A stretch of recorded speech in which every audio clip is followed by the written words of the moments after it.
그래서 제가 설명해드릴 가설이 하나 더 있는데 네. 정전기입니다.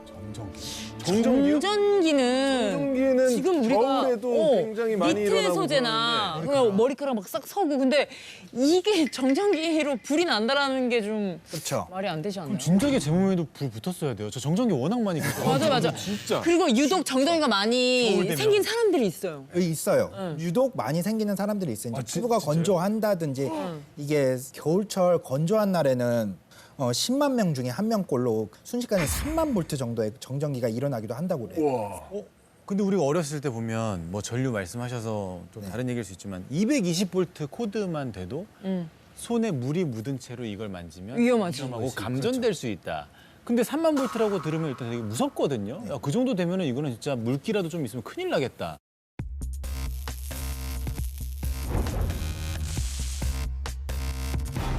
아니 근데 정전기는 솔직히 뭐 2인 뭐 100릿 이거는 우리랑 너무 먼 얘기잖아요, 사실.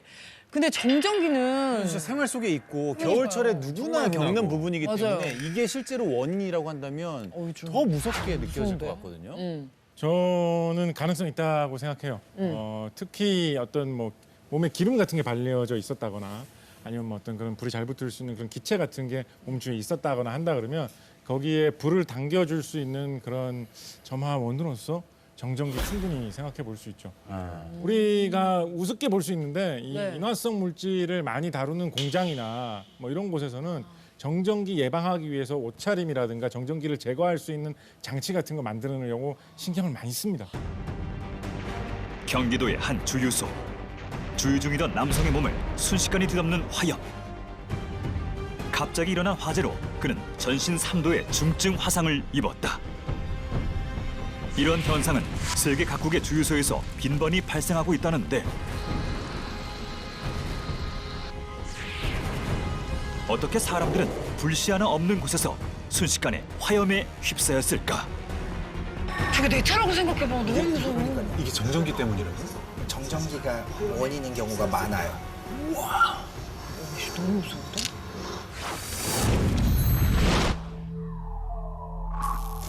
그 원인은 이것, 바로 정전기다. 일상에서 흔히 볼 수 있는 정전기의 위험성은 엄청나다. 주유소뿐 아니라 대형 화재 사고의 원인이 되기도 한다는 정전기. 그래서 다빈치 노트 실험실에서는 정전기로 인한 화재 현장을 재현해봤다. 와 이런 재현을 어떻게 와, 근데 정전기를 진짜 가볍게 생각했었거든요. 그러니까.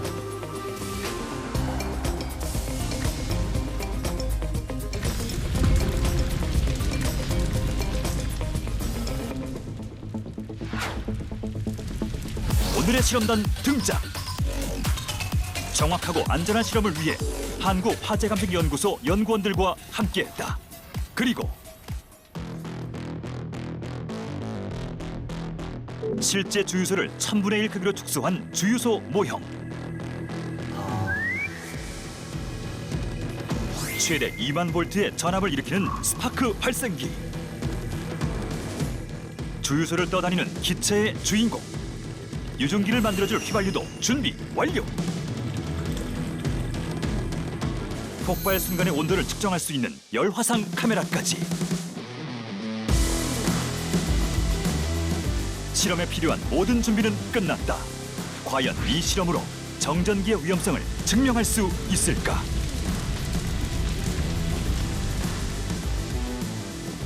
가장 먼저 주유소와 비슷한 환경을 만들기 위해 휘발유를 넣은 기름통을 준비했다.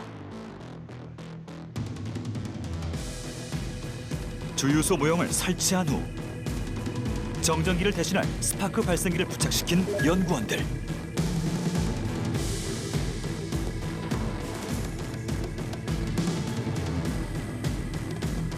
시간이 지날수록 주유소 모형 주위로 유증기가 발생하는데 투명 상자를 씌워 밀폐된 환경을 만들어 주었다. 투명 상자 내부는 유증기로 가득 찬 상황. 과연 이 실험의 결과는 어떻게 될 것인가?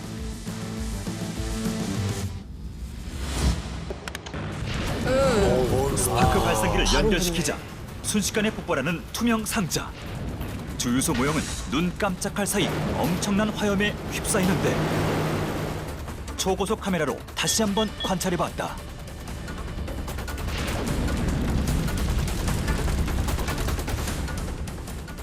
스파크가 발생하는 동시에 불꽃을 뿜어내고 상자 전체로 불길이 퍼졌다.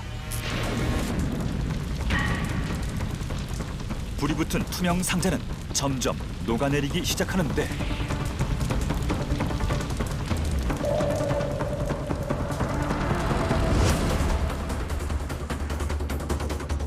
폭발 순간 최대 온도는 무려 섭씨 436도. 그렇다면 스파크가 발생되고 주유소 모형이 연소될 때까지 과연 얼마의 시간이 소요됐을까? 순식간이던데요.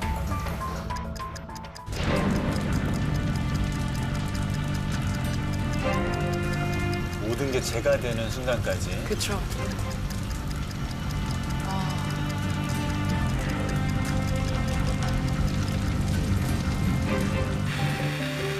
모형이 다 타는데 걸린 시간은 단 1분 50초. 원래의 형체를 알아볼 수 없을 정도로 녹아버린 투명 상자와 한 줌의 재가 돼버린 주유소 모형.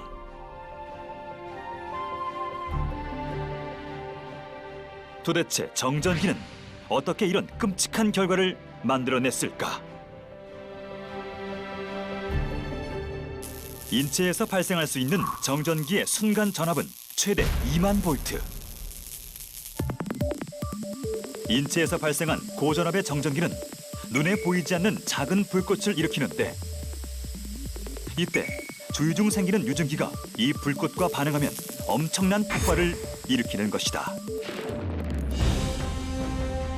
인체 자연 발화 속에 담긴 과학적 비밀은 혹시 정전기로 인한 폭발이 아니었을까?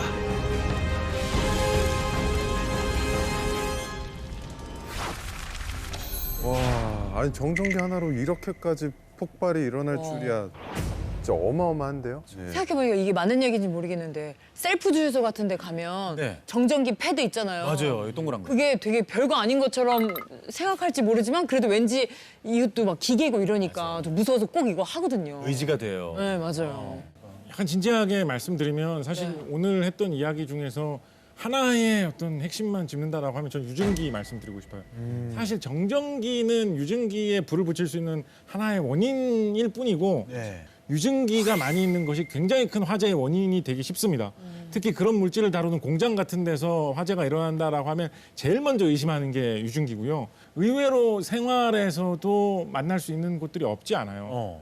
요즘 집에서 뭐 여러 가지 이유로 페인트 칠 같은 거 하시는 분들 꽤 요즘 많이 하세요. 네. 셀프 인테리어 많이 하시니까. 페인트 성분이나 페인트에다가 섞는 희석제 같은 것들 근데 그것을 만약에 사용을 하다가 거기서 나온 유증기가 방 안에 가득 찬다면 정전기가 됐든 딴 전기 스파크가 됐든 바로 불이 붙을 수 있기 때문에 이게 상당히 위험할 수 있습니다. 저희가 아까 앞서 초반에 봤었던 그 인체 자연 발화 영상들, 그 사례들에서 유증기가 그 피해자분의 주변에 있고 정전기가 일어났다면 가능할 수도 있다. 네. 이런 거죠. 그렇죠. 그럼 저희가 또 일상생활에서 뭐 조심해야 될 게 있을까요? 우리 주변에 있었던 이런 발화 사건 중에 흥미로운 게 하나 있었는데요. 네. 치킨집에서 자연 발화가 일어난 적이 있었대요. 치킨집에서 그 기름으로 튀긴 다음에 튀김의 찌꺼기를 이제 계속 옆으로 아마 옮겨서 쌓아놨겠죠. 네네. 그 부분의 온도가 올라가다가 발화점보다 높아져서 거기서 자연스럽게 불이 난 그런 사건도 있었다고 하더라고요. 위험하다. 튀김을 하신 다음에 튀김 찌꺼기는 한 곳에 쌓아놓지 않는 걸로 아, 워낙 치킨집이 많잖아요. 요즘 그런 많죠. 일들이 흔하진 않은 흔하진 거죠. 않습니다. 근데 그럴 수도 있다. 그럴 수도 있고요. 그 여러분들 매일 갖고 다니는 항상 필수템. 휴대폰. 그렇죠. 휴대폰. 네. 휴대폰을 다 가지고 다니시잖아요. 그렇죠. 휴대폰의 가장 그 중요한 물질 배터리. 배터리 중요하죠. 이 배터리에 이제 사용되는 것들이 이제 알칼리 금속들이 사용을 되고 네. 있거든요. 이제 리튬 이온 배터리라고 하는데 이 리튬이 알칼리 금속이라는 건데 이 알칼리 금속은 물과 만나거나 또는 가열하거나 어떤 충격을 받으면 이제 폭발을 하는 실제로 우리 많이 가지고 다니는 보조 배터리 네. 실제로 말레이시아에서 홍콩으로 가던 이제 비행기에서 보조 배터리가 폭발을 하면서 폭발을 당한 그 당시에 휴대를 하고 있던 그 승객은 왼쪽 팔하고 여러 군데 약간 20% 이상의 화상을 입었다고 그래요. 이런 사건 사고가 실제로 있었기 때문에 이런 배터리를 이용할 때는 항상 주의하셔야 됩니다. 그래야겠네.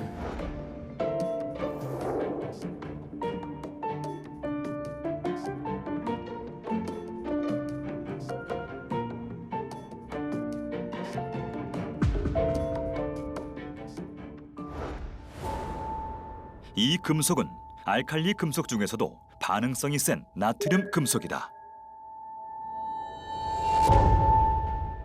여기에 물이 담긴 수조도 준비했다. 정말 물과 알칼리 금속이 반응하면 폭발이 일어날까? 안전한 실험을 위해 연구원이 특수 방호복을 착용한 후 실험을 진행했다.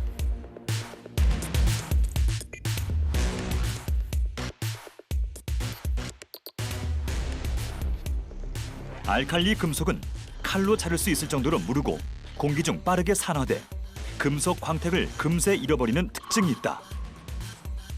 실험 준비 완료! 과연 이 둘의 만남은 어떤 결과를 보여줄까?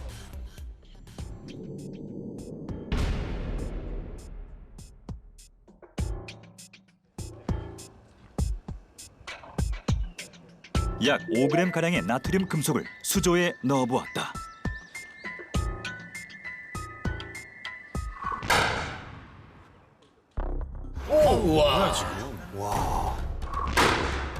엄청난 폭발음과 함께 하늘로 솟구치는 연기.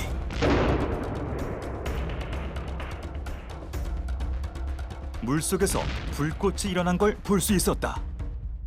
초고속 카메라로 관찰한 결과 나트륨 금속을 물에 넣자 연기가 발생한다. 그리고 잠시 후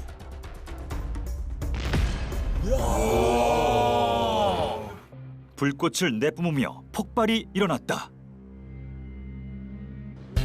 이번엔 스케일을 늘려보았다. 20배나 커진 약 100g의 나트륨 금속. 과연 결과는? 넣자마자 일어나는 폭발. 주위에 불꽃이 떨어지며 계속해서 터지기 시작한다. 뭐야? 계속 터지는데? 1차 실험보다 더 높이 치솟는 연기. 바닥에 떨어진 후에도 나트륨 금속은 계속해서 타오르는데 좀 더 자세히 관찰해보자. 나트륨 금속이 물에 닿자마자 끓기 시작하더니 화산이 폭발하듯 엄청난 불꽃이 터졌다. 강력한 폭발 때문에 수면에서도 타오르는 나트륨 금속. 화산 폭발이다 진짜. 그러니까요. 굉음과 함께 수조 안에 있던 물도 밖으로 솟구치는데 마지막으로 한 번 더 실험을 진행해봤다. 오, 아예 터져버렸어요. 수조가 터졌어. 나트륨 금속을 넣자마자 산산조각난 수조.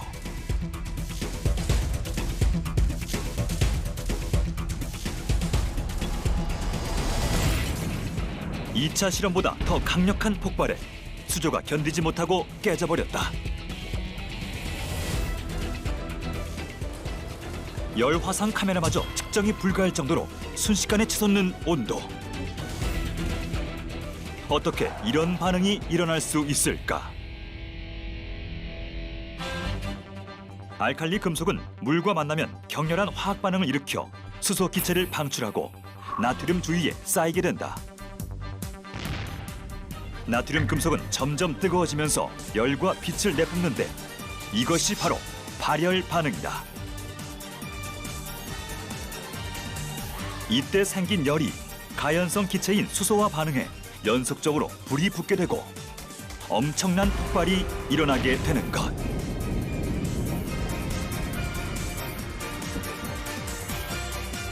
그렇다면 알칼리 금속도 인체 자연 발화의 원인이 될 수 있지 않았을까?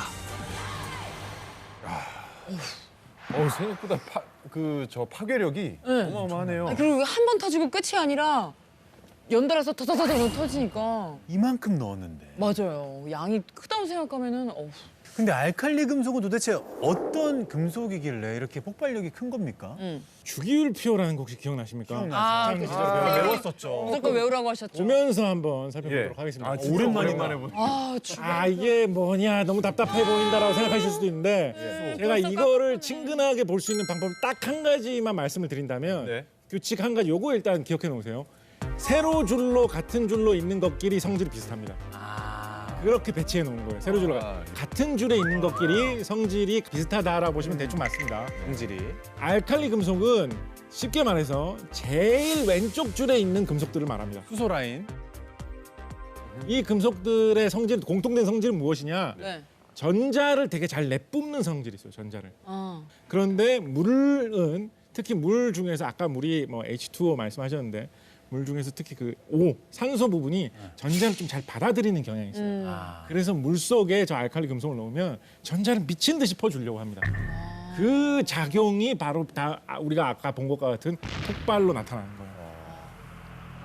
나트륨 우리가 섭취하는 그 나트륨, 그 나트륨. 진짜로? 소금. 그 나트륨, 그 나트륨. 진짜로? 소금.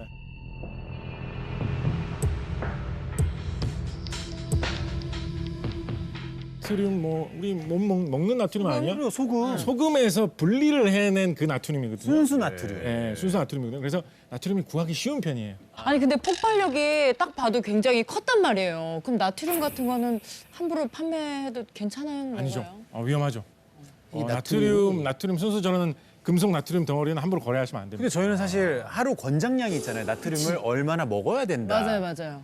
그걸 나트륨을 먹기 위해서 사면 그리고 안 돼요. 음식 같은 것도 나트륨 그게 성분 진짜 들어. 화학의 진짜 신비로운 점인데 정말 재밌는 점인데 예.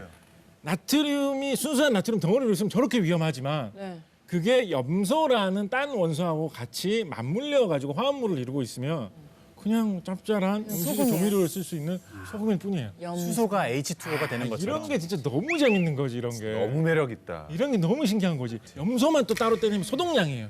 많이 마시면 죽어. 예. 근데 또 같이 붙이면 또 그런데 짭짤해. 소디움 나트륨하고 맞물려 놓으니까 우리가 안 먹으면 안 되는 게 된다니까. 이런 게 있습니까? 화학이 이래서 재밌어요. 화학이 이래서 재밌어요. 야, 케미가 진짜 중요하구나. 신기하다. 자, 인체 자연 발화와 관련해서 여러 가설에 대해서 얘기를 해봤는데요. 두 분은 네. 이 중에서 가장 가능성이 높은 게 어떤 것이라고 생각하는지 궁금합니다. 또 아니면 이거는 절대 안 된다.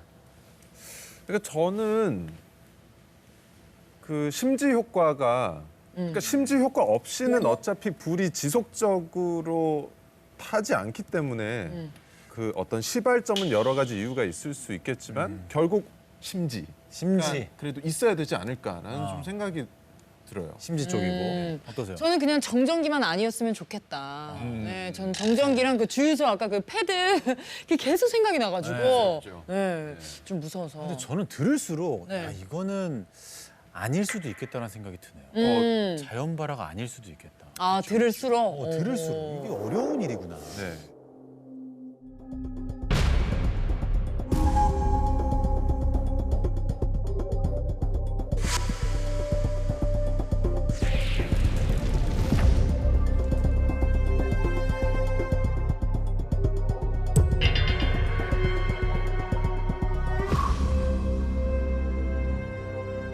그러네. 뭐야? 저 쇼파도 저거 딱 보기에는 패브릭이나 그런 느낌인데 아무것도 탄 자국이 없네요. 그러게. 네. 뭐지? 지금 과학자분들은 어떠실까요? 지금 주변에는 뭐 전혀 뭐 아무런 이상이 네. 없고 말이죠. 이 의문점에 대해서 어떻게 느끼시는지. 사실 김범주 교수님께서 말씀해주신 그 피하 지방이 만약에 그 심지 효과로 인해서 그 원료가 된다고 하면은 그 원료가 다 타고 나면은 불이라는 거는 탈 게 없으면 저절로 꺼지게 마련이거든요. 우리가 산불이 나면은 옮겨 불을 붙잖아요. 끄기 위해서 맞불을 놓는 경우도 있잖아요. 그 맞불을 놓는 이유가 바로 탈물질을 없애는 거죠. 미리 탈물질을 없애는 건데 거기다 방 안에 어떤 바람이라든지 또 탈물질이라든지 또 기류가 없다 그러면은 불은 사실 위로는 위아래로는 잘 타는 경향이 있는데 옆으로 잘 퍼지는 경향이 있지는 않아요. 그래서 거기만 딱 타고 자연스럽게 꺼졌을 가능성도 있죠, 분명히. 그렇구나. 그 심지 효과로 우리 다 합의를 할 수 있는 것 같은데요. 존박 씨와 같은. 음.